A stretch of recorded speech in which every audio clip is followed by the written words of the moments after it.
Education మరియు స్కాలర్షిప్తో చదవాలనుకుంటున్నారా? అయితే విదేశ్ కన్సల్ట్ని సంప్రదించండి. రాష్ట్రంలో జనసేన పార్టీ కొన్ని రోజుల కిందట ప్రారంభించిన సభ్యత్వాల నమోదు కార్యక్రమం భారీ ఎత్తున సాగింది. సుమారు 15 రోజుల పాటు నిర్వహించిన సభ్యత్వ నమోదు కార్యక్రమం సోమవారంతో ముగిసింది. ఇప్పటి వరకు సుమారు 13 లక్షల మంది రాష్ట్ర వ్యాప్తంగా సభ్యత్వాలు నమోదు చేసినట్లు పార్టీ వర్గాలు చెబుతున్నాయి.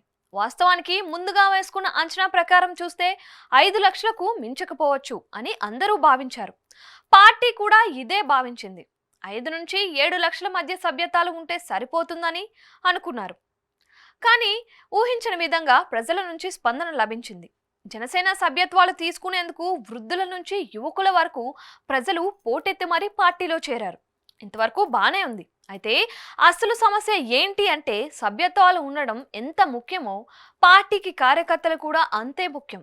ప్రస్తుతం నమోదు చేసిన సభ్యత్వాలను గమనిస్తే 40 నుంచి 50 ఏళ్ల మధ్యలోనే ఎక్కువ మంది సభ్యత్వాలు తీసుకున్నారు.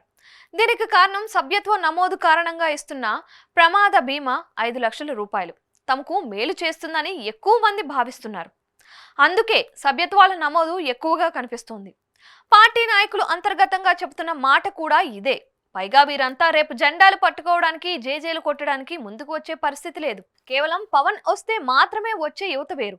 ఇతర నాయకులు క్షేత్రస్థాయిలో పర్యటిస్తే వారికి అండగా ఉండే కార్యకర్తలు వేరేగా ఉంటారు. ఈ కార్యకర్తలను పెంచుకోవాల్సిన అవసరం జనసేనకు ఉంది. కానీ కార్యకర్తల విషయాన్ని పక్కన పెట్టి సభ్యత్వాల నమోదుకు మాత్రమే పరిమితమైంది.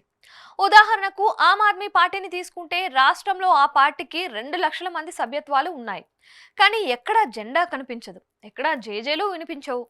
ఆమ్ ఆద్మీ పార్టీ అధినేత కేజ్రీవాల్ ను అరెస్ట్ చేసినప్పుడు కూడా ఏపీలో ఎవ్వరూ గలం విప్పలేదు.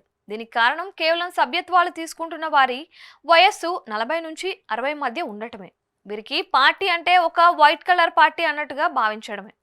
అదేవిధంగా పార్టీలో ఉంటే మేధావులుగా గుర్తిస్తారు అనే ఒక ప్రచారం ఉండడం వంటివి.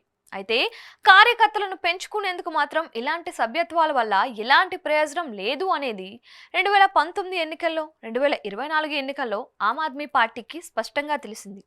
మరి ఇలాంటి సభ్యత్వాల్ని జనసేన ముందుకు తీసుకువెళ్తుందా, కార్యకర్తలను పట్టించుకోవటం లేదా అనేది ఇప్పుడు ప్రశ్నగా మారింది. మరి ఈ సమస్యకు పరిష్కారం ఎప్పుడు చూపిస్తారు, ఎలా చూపిస్తారు అనేది వేచి చూడాలి.